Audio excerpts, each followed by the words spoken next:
Hola a todos, soy la profesora Ornella y les doy la bienvenida a Filosofía OLG.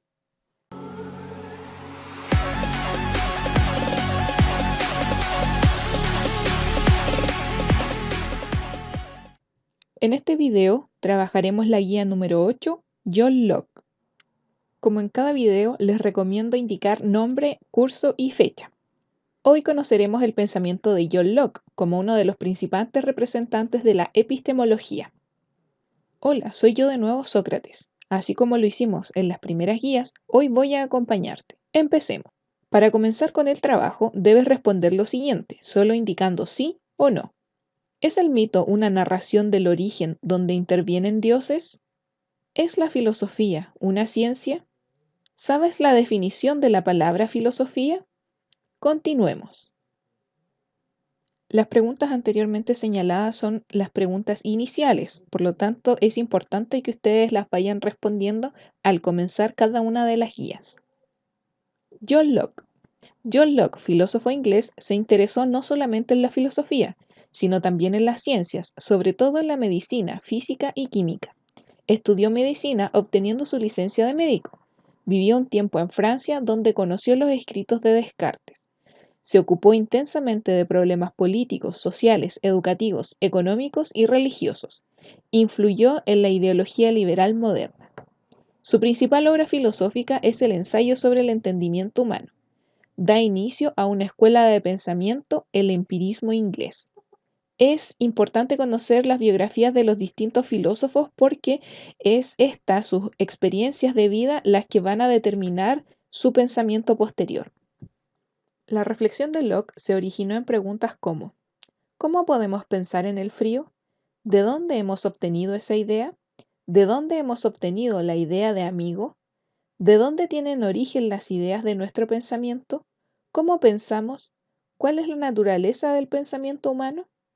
Según Locke, este entendimiento es la facultad que nos sitúa por encima del resto de los seres sensibles y le concede la ventaja y potestad que tiene sobre ellos.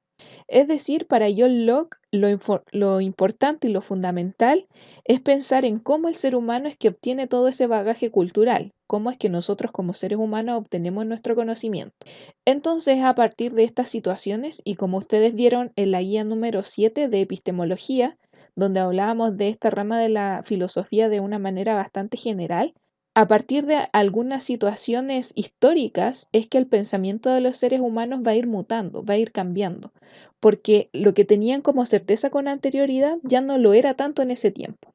Según Locke, este entendimiento es la facultad que nos sitúa por encima del resto de los seres sensibles y la ventaja y potestad que tiene sobre ellos, es decir, lo que a nosotros nos diferencia respecto de los otros seres sensibles, en este caso los otros seres vivos, es que tenemos una facultad a la que él denomina entendimiento, que a nosotros nos va a permitir tener ventaja y poder por sobre estos otros seres sensibles, por sobre estos otros seres vivos. Para investigar cómo opera el entendimiento y qué garantía nos da de que podemos efectivamente alcanzar certezas, nos propone lo siguiente. A. Un objetivo. Investigar los orígenes, la certeza y el alcance del entendimiento humano. B. Un método. Investigar, en primer término, el origen de las ideas que la persona tiene en su mente y cómo el entendimiento las obtiene. En segundo término, investigar qué conocimiento obtiene el entendimiento a través de las ideas, cuáles son sus grados de certeza y alcance. Es decir, para nosotros poder entender cómo es que opera el entendimiento, John Locke nos propone lo siguiente: un objetivo, que es lo que nosotros pretendemos alcanzar, en este caso investigar los orígenes, la certeza y el alcance del entendimiento humano, desde dónde nace, si es que es verdadero y hasta dónde puede llegar ese entendimiento humano. Y luego también un método, que es una forma, es el cómo. ¿Cómo nosotros vamos a lograr ese objetivo? Investigando de dónde vienen esas ideas, cómo el entendimiento obtiene esas ideas y cuáles son sus grados de certeza y alcance. Es decir, hasta qué punto es verdad y hasta dónde nosotros podemos llegar con nuestro entendimiento. Entonces, nos propone, además de un objetivo, que es investigar el origen, la certeza y el alcance, nos indica cómo es que hay que hacerlo. Para poder seguir adelante en su investigación, Locke se vio la necesidad de definir idea, y a la conclusión que llega en relación a esta definición es el término que mejor sirve para significar aquello que es el objeto de entendimiento cuando una persona piensa. Es decir, Locke llama idea a todo lo que la mente percibe en sí misma, acerca de sí misma, o lo que es un objeto inmediato a su percepción, pensamiento o entendimiento. Entonces aquí nosotros vemos una diferencia en la definición de idea que propone, por ejemplo, Platón. Ya Platón nos definía, ¿cierto?, la idea con ciertas características, vivía esta en el topos Urano, ¿cierto?, este mundo al que nosotros podemos solamente acceder a través de la razón. Sin embargo, John Locke sitúa la idea desde otra perspectiva. Nos dice que una idea es aquello en lo que nosotros pensamos y que y nos llega esta idea a través de la percepción, obviamente su pensamiento o entendimiento. Entonces aquí nosotros vemos una diferencia muy radical entre lo que propone Platón en su significado de idea y lo que propone Locke respecto de lo mismo. La primera investigación que realiza Locke hablará sobre cómo entran las ideas en la mente. Todas las personas son conscientes de que piensan. Cuando la mente está pensando, se ocupa de las ideas que están allí.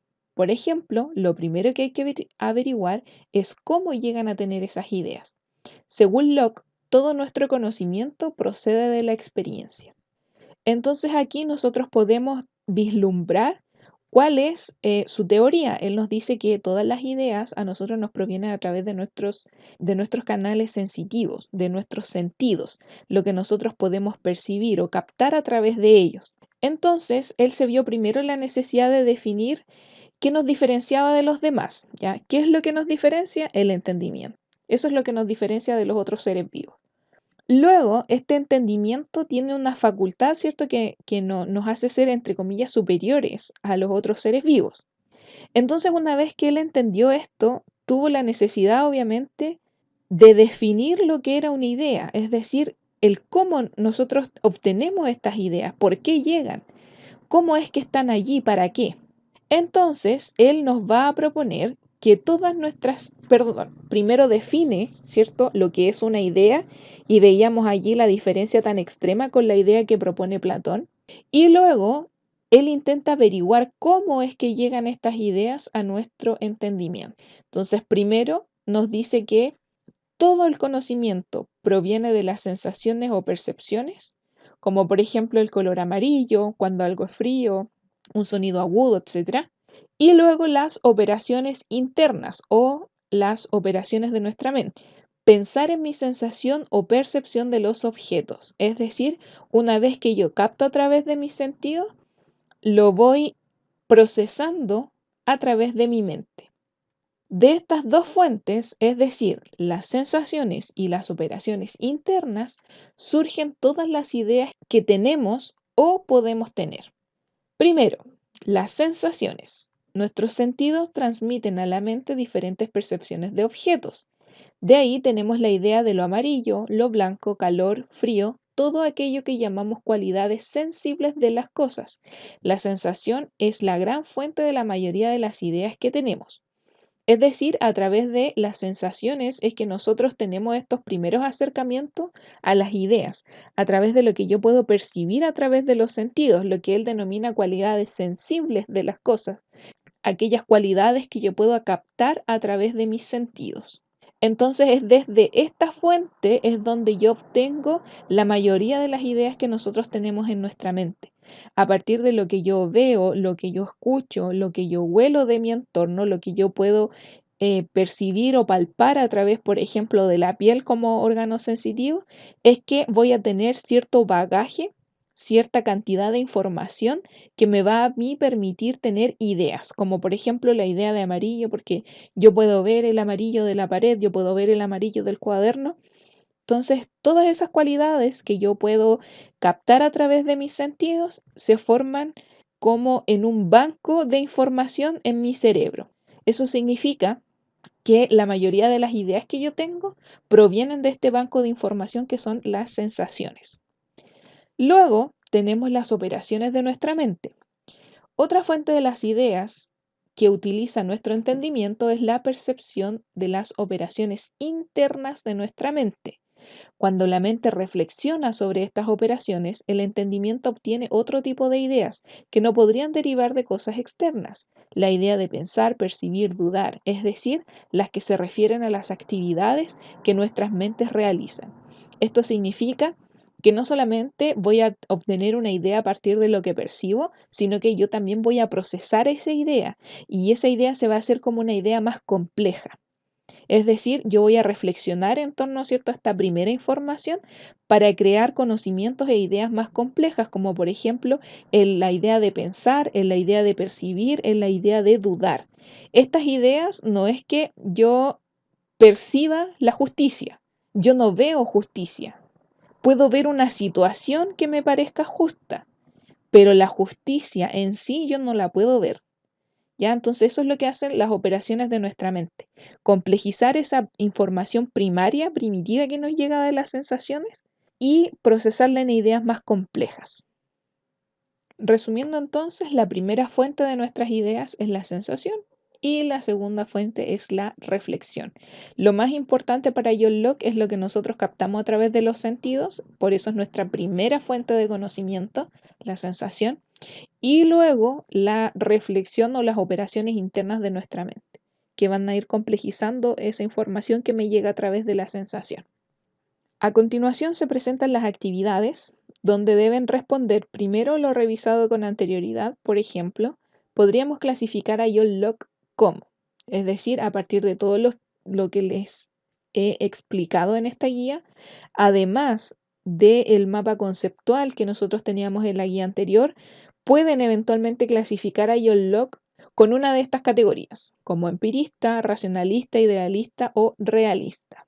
2. Episteme significa, literalmente, a partir de la raíz de la palabra, episteme significa conocimiento, razón, lógica o teoría. La epistemología, fíjese que aquí no es episteme, es epistemología.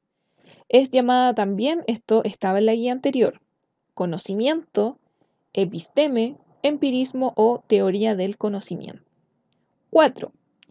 Antes de la epistemología se enfatizaba en, es decir, antes de que los filósofos trabajaran en torno a la epistemología, había otra rama, por ejemplo, la que yo les explicaba a partir de Platón, de Aristóteles, donde ya habíamos superado el tema del origen de todo lo que nos rodeaba, ¿cierto? El principio fundamental.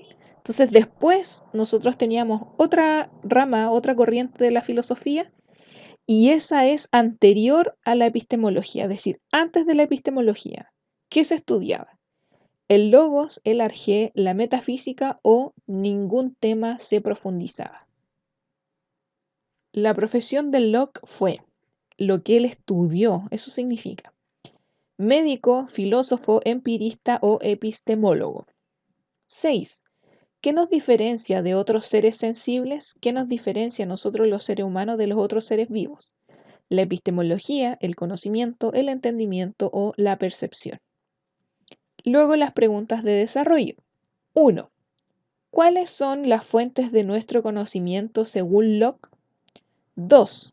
¿Por qué la investigación de Locke comienza tratando de comprender cómo entran las ideas en la mente? Y 3. ¿Cuál es la diferencia entre la noción de idea de Platón y la de Locke? Todas estas respuestas fueron dadas en la medida en que fui leyendo y explicando la guía. Finalmente, y no por ello menos importante, la autoevaluación. Aparecen algunos indicadores donde usted simplemente debe responder sí o no a esas preguntas que allí aparecen. Con total honestidad, esto le va a servir para mejorar en su proceso de aprendizaje. Y con eso terminamos el video de hoy. Chao.